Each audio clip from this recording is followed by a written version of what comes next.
Hi everyone, welcome back to the channel. I'm Simon, and it's been a while since I last posted a video. 3 years to be precise, which is probably a little bit too long. And I wanted to return with a video about the 6 years that I've been sober. So I thought I'd share 6 things that I learned on that journey. But first, why haven't I posted for 3 years? Well, it actually speaks to the first of those 6 reasons, those 6 things that I learned. And that's that I got to a point in my sobriety after around a year where I just felt like I didn't need external validation any longer. And I started looking at the videos I was making, the posts I was putting on Instagram. And I came to a realization that I was doing a lot of it for the likes, for the comments, to boost my ego. And it felt like some of that was really not coming from the place where I wanted it to come from. Was I really being authentic? Was this a genuine version of me that you were getting? And I looked closer and closer at myself. And actually, one of the big things that I started doing after I quit drinking was meditating every day, to a point now where I meditate for at least an hour in the morning. I meditate again during the day, and I meditate again in the evenings. And it's been a game changer for me. After I quit drinking, it pulled back the veil on who I really was. And I had to confront some challenging things around myself, about some of my behaviors, some of the ways that I reacted in certain situations. And meditation really enabled me to understand the nature of my own mind. And part of that brought up this stuff about needing external validation. Why do I need external validation? I should be making videos to help others, to share my story, not to have my ego rubbed like a baby having his tummy tickled. So I feel like I'm in such a great place now after almost 7 years sober, and knowing that actually I don't need external validation. Neither do any of us. We're all good enough as we are. As any of you who've watched some of my other videos probably know, I've had a lot of challenges with self-worth and feeling good enough about myself. And I think many of us who drink, if they actually step back and ask themselves, do I really feel like I'm enough, like I'm good enough? The answer is often no. And often we're using alcohol to kind of plug that gap, to fill that void. But that isn't where the answer lies. The answer lies in actually taking a really honest account of yourself, looking within and understanding who you are as a person, what you need in your life to bring you joy and to light you up. And honestly, that meditation was the answer for me. I do it every day now. It's become like a medicine for me. And I really would encourage you to download an app like Insight Timer or Headspace and try and do even just 20 minutes a day. Will make a difference. It really does. One of the big things that spurred me on was when my wife pointed out to me that she could see and notice when I'd been meditating. This was when I just used to do it every now and then. But she could tell the difference. She said I seemed calmer, I seemed much more relaxed, and I was just nicer to be around. And I started thinking, well, if I did that on a daily basis and if I invested more time in it, what will happen? And it's been remarkable. So I treat it a bit like some people treat going to the gym. You know, the gym is for our physical body. The meditation and the work we put in through sobriety is all for the mind. And the difference is remarkable. And that is absolutely the first thing that I learned out of those 6 things in 6 years of being sober. And the second thing has to be the superpower of having a daily mindfulness practice. I remember when I started meditating, and this video is not just about meditating, by the way, but it dovetails nicely with the first point. But I remember when I first started, my mind would be racing with thoughts. I'd lay there for 20 minutes or half an hour, or I'd sit on a meditation cushion, and my mind just would not clear. But I persevered, and eventually there would be periods of a few minutes where I would have no thoughts, my mind would be empty, and I would just connect with nothingness. After all, that's where we come from, right? Nothing. And that's where we return to when we die, to nothingness. And nothingness is what forms the entire universe. And I felt like I was connecting with that on a very deep level. As I did more and more meditation, the periods I could sustain nothingness for, if that's the right term to use, would be much longer. But then it started to give me insights into myself, into my behaviors, into who and how I was as an individual, and it really helped me grow.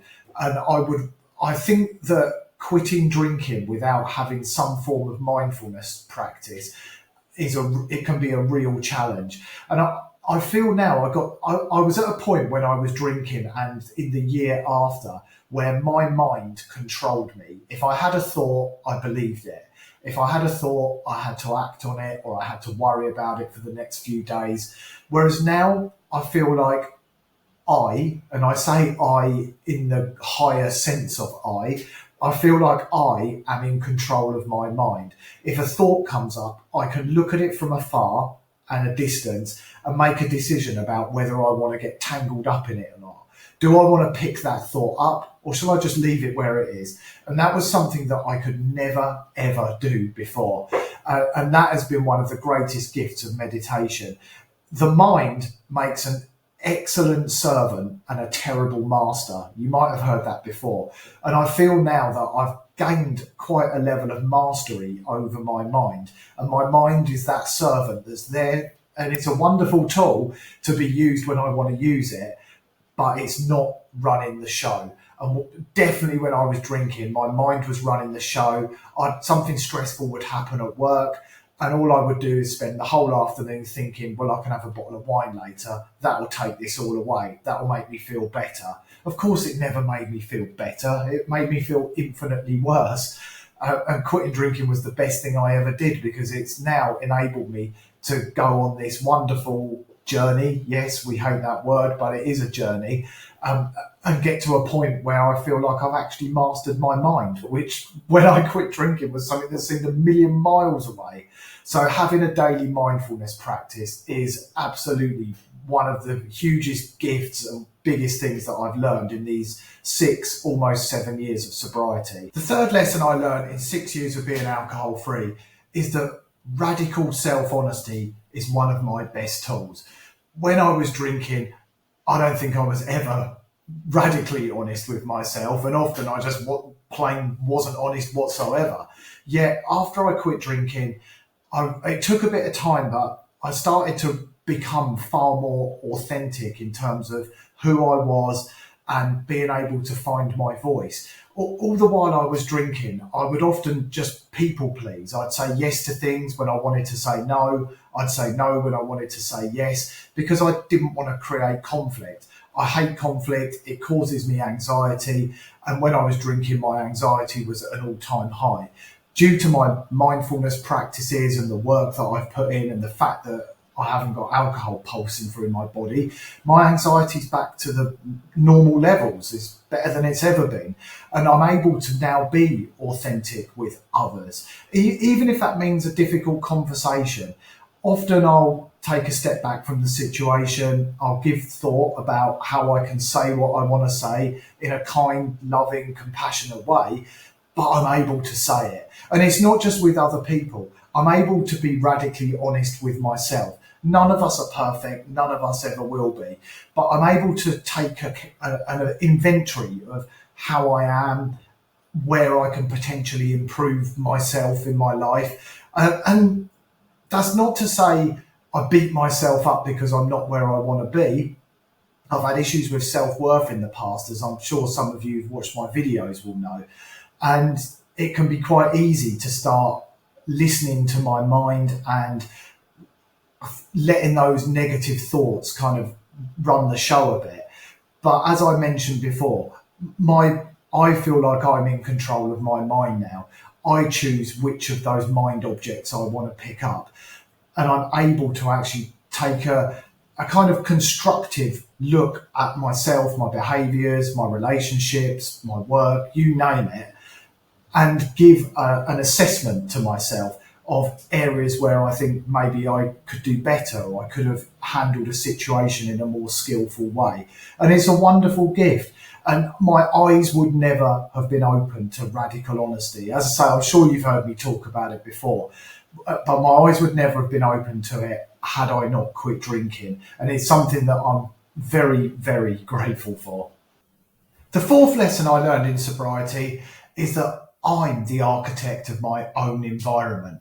whenever I was drinking, I just kind of went with the flow, or at least I thought I did. But that flow was often leading me to chaotic, dramatic situations.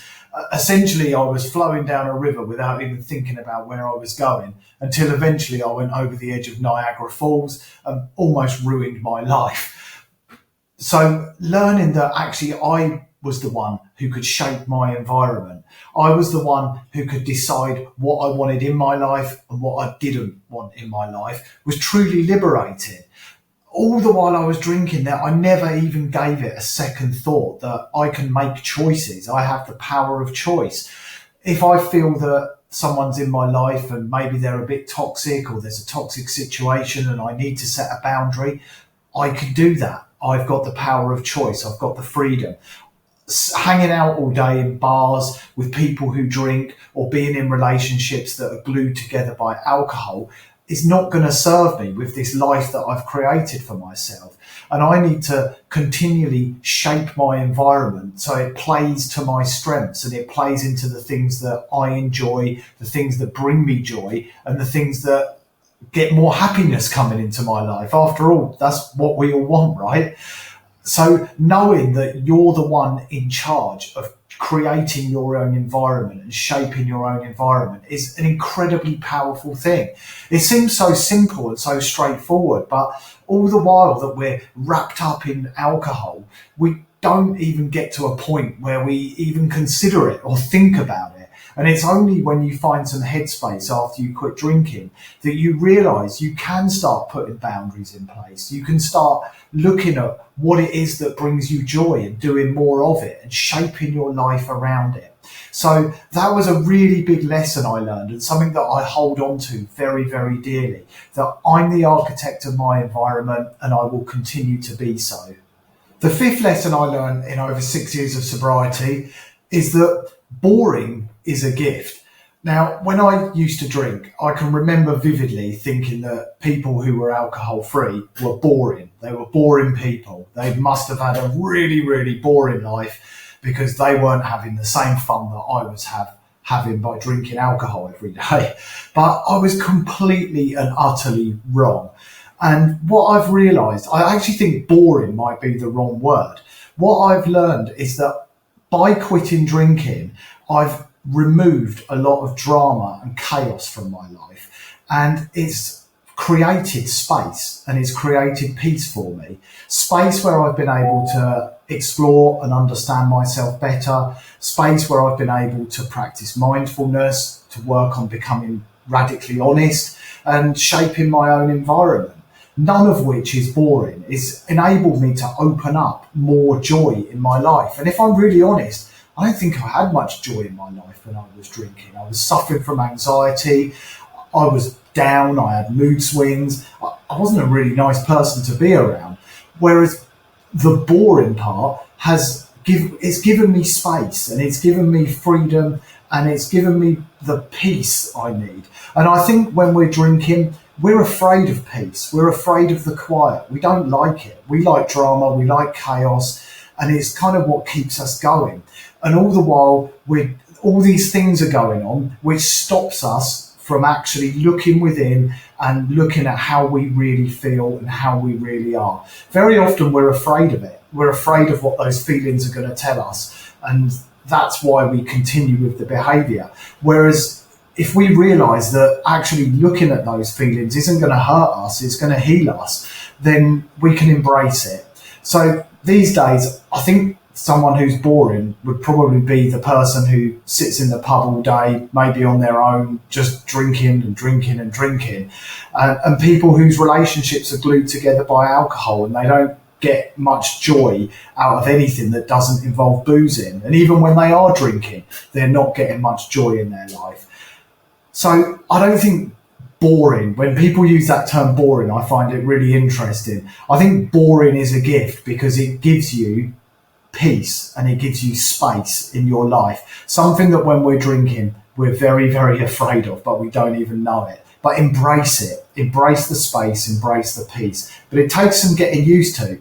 And it can be a big reason why people go back to drinking because that space is just empty.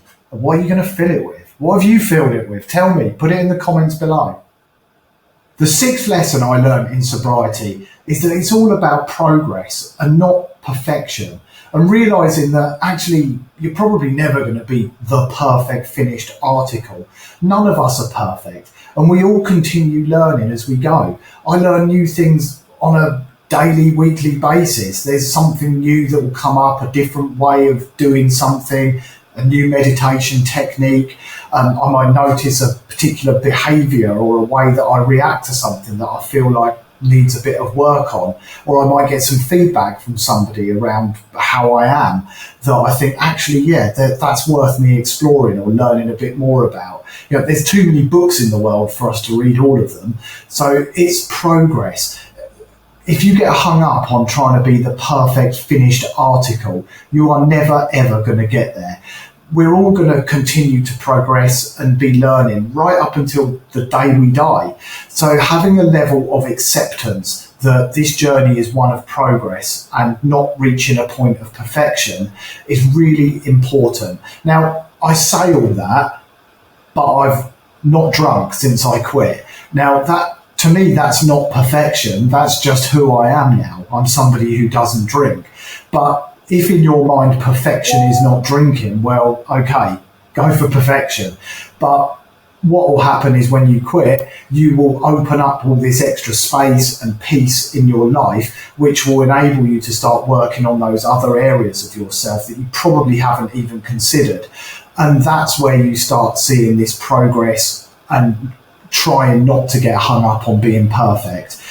You may not know, you may still be drinking and this may not have even come into your mind yet, but just having a compassionate, kind relationship with yourself where, yes, you can set yourself some goals and you can recognize there's things to work on, but being okay if you don't nail it first time, or realizing that just because you've learned something new, it doesn't make you perfect.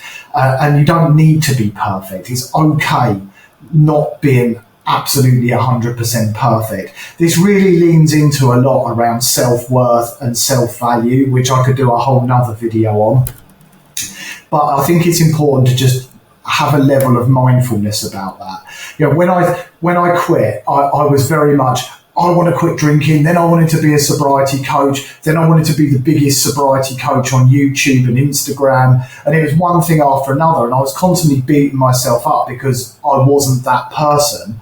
And actually, I just let it all go and just became okay with it. That it's just a journey of progress, and I make progress every day. And some days I don't make any progress, and that's okay too. And it's okay for me, and it's okay for you. So I wanted to end with that one because it really is an important part of it. And I have only scratched the surface with those 6 points. And do rest assured, I will be doing some more videos, but I want to do them in a way where I'm speaking about things that matter to you, that matter to me, and that are going to make a difference. I don't just want to be posting videos for the sake of posting videos, and I hope you understand that. And it's great to be back on the channel. I'd love to hear some comments from you. Please do post any comments or questions or ideas for videos that you've got in the comments. I read them all, and I'd love to hear from you. As I say, it's good to be back, and I'll see you again on the next video soon.